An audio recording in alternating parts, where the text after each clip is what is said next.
You guys ready to learn some poker backyard style? Well, let's shuffle up the cards and get going.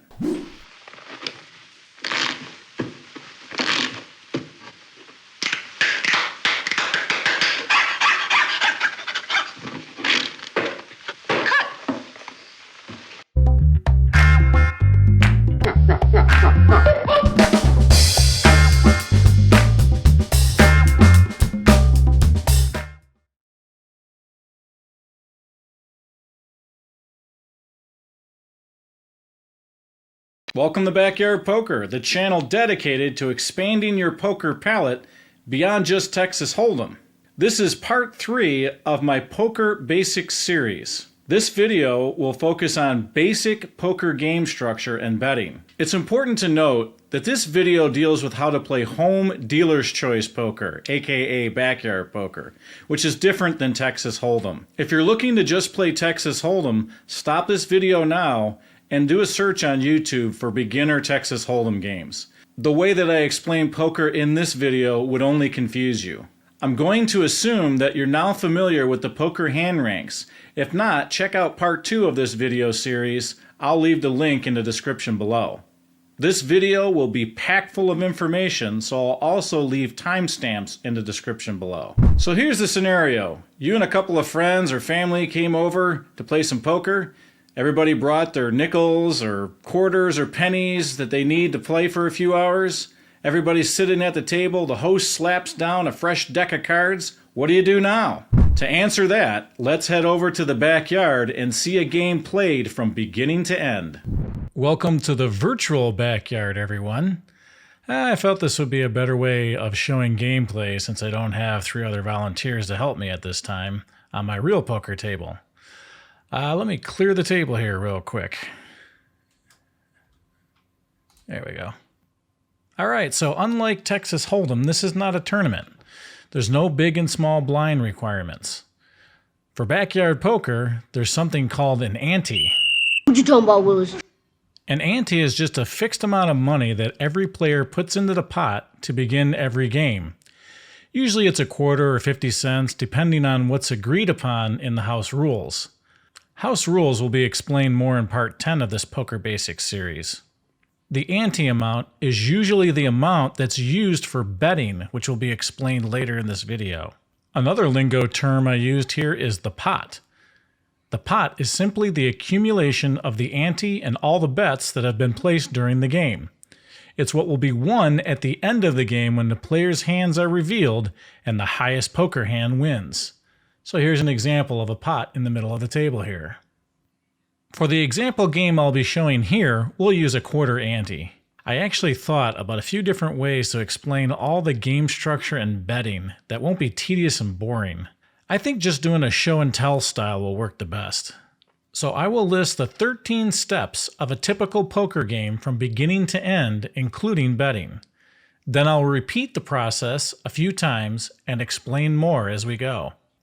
So here's a list of steps and a demonstration of a typical poker game. In this case, we'll keep it simple. We'll play 5-card draw. Keep in mind that my next Poker Basics video, part 4, will dive into the game 5-card draw more deeply. The first item on the list is not really a step. It's just something you do once, and that is to determine who's the first dealer. After the dealer has been established, we move on to the first step, which is the dealer shuffling the poker card deck. Step 2 is the dealer and all other players put in the ante. Step 3 is the dealer offers the cut to the player on the right. Step 4 is the dealer announces the card game, 5-card draw. Step 5, the dealer deals out 5 cards to each player and himself. Step 6, the player to the left of the dealer opens the betting. Step 7, the betting is done until all players have checked, called, or folded. Step 8, each player now does a discard and draw of cards if desired. Step 9, player to the left of the dealer opens another round of betting. Step 10, betting is done until all players have checked, called, or folded. Step 11. The showdown is done, with all the players revealing their hands. Step 12. The player with the best poker hand wins the pot. And step 13. All the cards are gathered and passed to the next player on the left to start a new poker game. To the left, to the left. Okay, let's go through that again a little slower, and I'll pause on a few of these steps to give you more info. When you first start a poker session for the night, you need to determine who will deal first. It's best to just choose a random way of doing it. I suggest just having someone take a shuffled deck of cards and start flipping them up one by one to each player clockwise until an ace shows up. Whoever gets the ace gets to deal first. After that, the deal progresses in a clockwise fashion until the poker night is over. So looking at step 1 again, that's the shuffling of the cards by the dealer. This should be done about 4 to 6 times to ensure that the cards have been sufficiently randomized. Check other YouTube videos for pointers on how to shuffle correctly. It doesn't have to be fancy, just good enough to really mix up the cards. Here is one point though. Don't allow the other players to see the bottom card while you're shuffling. Okay, so step 2 is putting in the ante. As I mentioned earlier, the house rules will dictate what the actual ante is that everyone must put into the game played. For this example game, we'll be using a quarter, so everybody here puts in a quarter for the ante. The dealer cannot deal any cards until all of the ante has been paid from each player. And step 3 is offering the cut to the player on the dealer's right. Cut the cards. No, the cut or cutting the deck does not involve grabbing an axe and chopping the deck in half. It is simply giving the option of having the player to the dealer's right split the deck in half, and having the dealer put the lower portion of the deck on top of the top portion of the deck. The idea of this is to prevent any possible cheating and arranging the cards in any way that would favor a player. It is also just good poker etiquette. More poker etiquette will be explained in part 10 of this Poker Basics series. It's important to note that cutting the deck is optional by the player on the dealer's right. They could opt out of cutting the deck by tapping on the deck lightly or announcing they will not cut. Once the cards have been cut or not cut by the player on the right's decision, the cards cannot be shuffled or rearranged in any way. They must be dealt as they are. Step 4 was the dealer announcing the game to be played and any special rules for that game. For this demonstration, the dealer will be playing 5-card draw, which will be discussed in more detail in the next part of the Poker Basics series. Step 5 was the initial deal of cards. For 5-card draw, each player receives 5 cards face down. Note, in poker, dealing cards is always done one at a time in a clockwise fashion from the dealer. Also, by this point, all players wanting to play that poker game need to have their ante in the pot. Anyone who doesn't does not get dealt cards and must sit out for that game. Now we come to the betting in step 6. This is where the money is involved. Betting starts with the opener, which is just the person who will put in the first bet or money amount into the pot. There are typically 2 different ways an opener is determined for betting based on the game being played. For our example of 5-card draw here, the opener is the player to the dealer's left, the first person who was dealt a card. So here I will advance to player 1. Another common way to determine who is the bet opener is whoever has the highest hand rank showing on the up cards on the table. Since 5-card draw doesn't use up cards, we won't be showing that type of betting. I will explain that form of betting on part 5 in this series, which explains the game 5-card stud and uses that type of bet determination. As the bet opener, they have to make one of 3 choices. 1, place an opening bet into the pot that has everyone's ante. 2, fold their cards and quit that game. Or 3, say check and pass the bet without putting any money in. Let's look at an opening bet. Usually the opening bet is restricted to the amount put in for the ante. In our example here, since everyone put in 1/4 for the ante, the opening bet must also be 1/4. Note that this may be slightly different depending on the host's house rules that may allow for different betting rules, or the dealer called a different betting allowance and everyone at the table agreed to it. The open, or opening bet, by that player is signified by that player putting the coin into the pot and announcing that they are opening for that amount. So that player may say something like, open for a quarter. After the opening bet by the opening player, the bet progresses in a clockwise fashion until the entire betting sequence completes. The next person betting after the opener has a few different betting choices. So we'll move clockwise to player 2. Depending on what decision the opening bettor made, the next bettor has 4 choices. 1, they can call or match the current bet amount. 2, they can raise the current bet amount.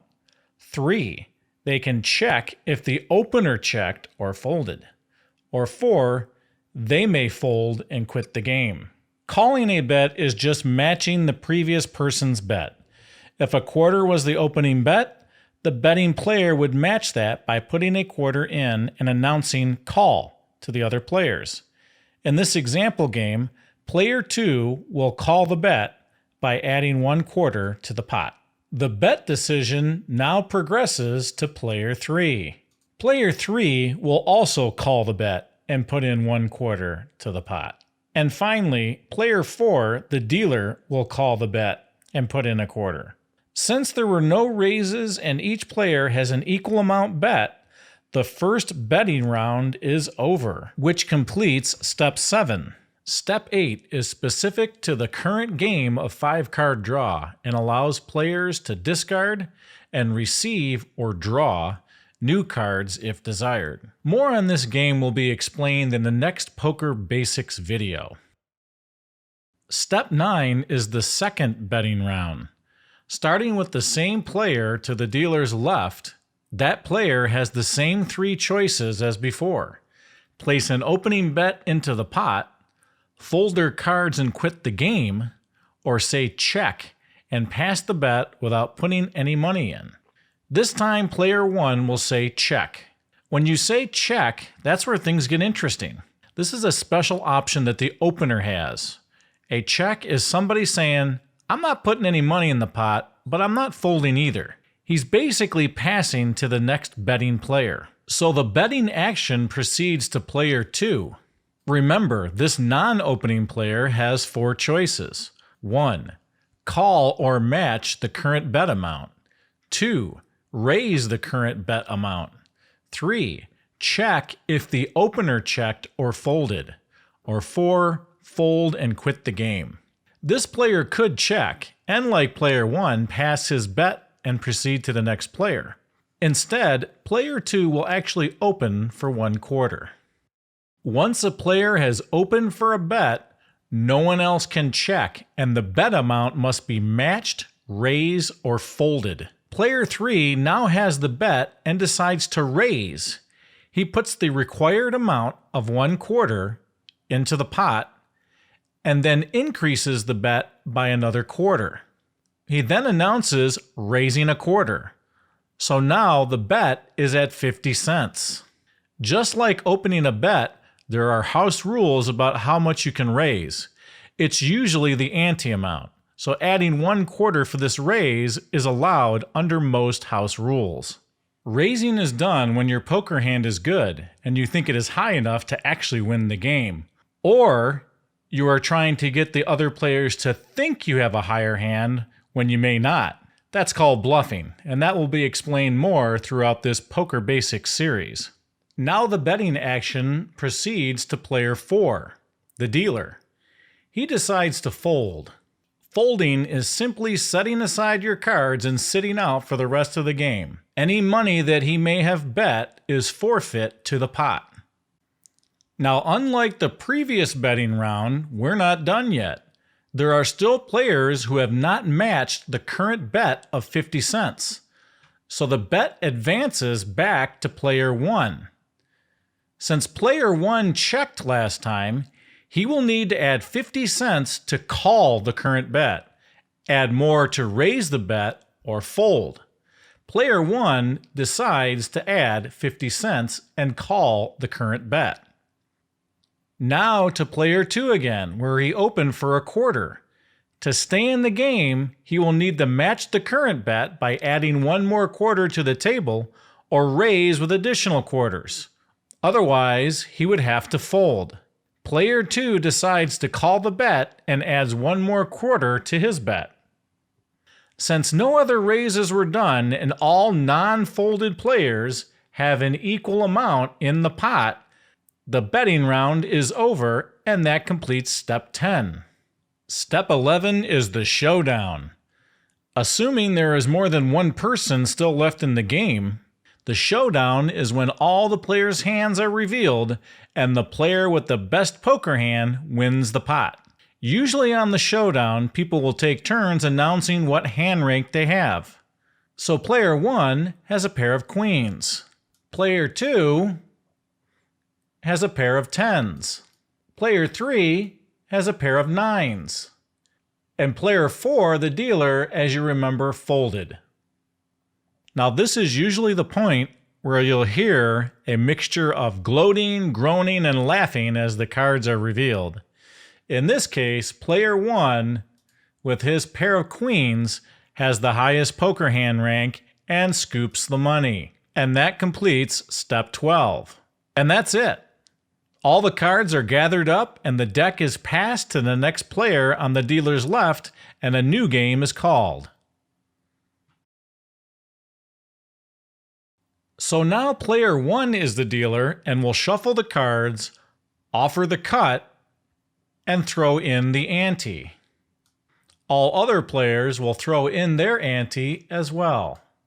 Player 1 calls the same game, 5-card draw, and deals out 5 cards to everyone. Player 2 now starts the betting, and he will check.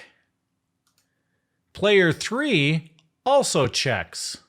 Player 4 checks.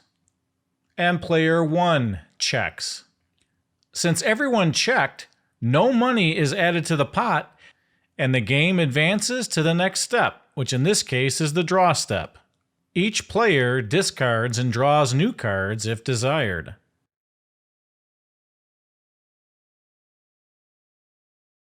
For the second round of betting, player 2 opens for a quarter. Player 3 raises a quarter, making the total bet 50 cents. Player 4 raises another quarter, making the total bet 75 cents. Player 1 needs to put in 75 cents to call the current bet. Player 1 folds.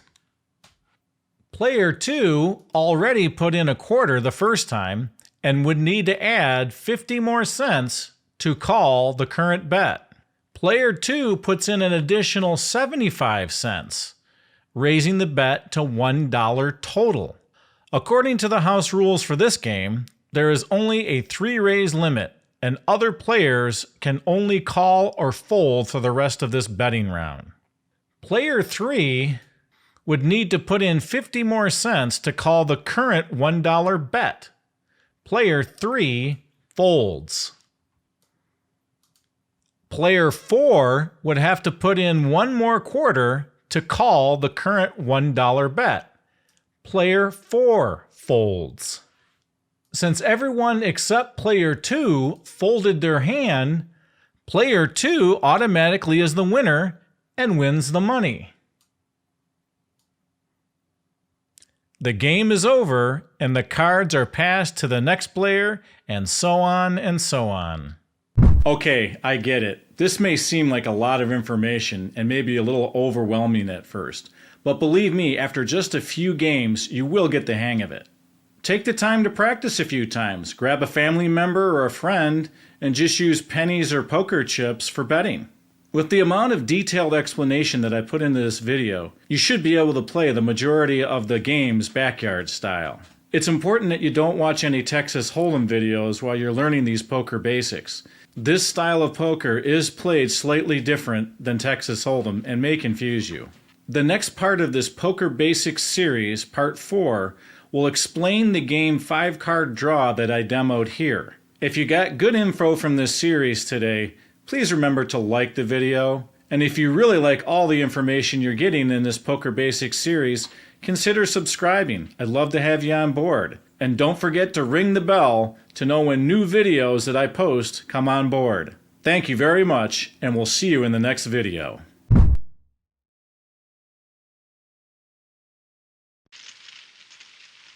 Oh. What's the matter with you? I just had 4 kinks on my back. 4 kinks? You know, when I get kinks in the back, I generally go to the desert. The desert? Yeah, desert. Oasis.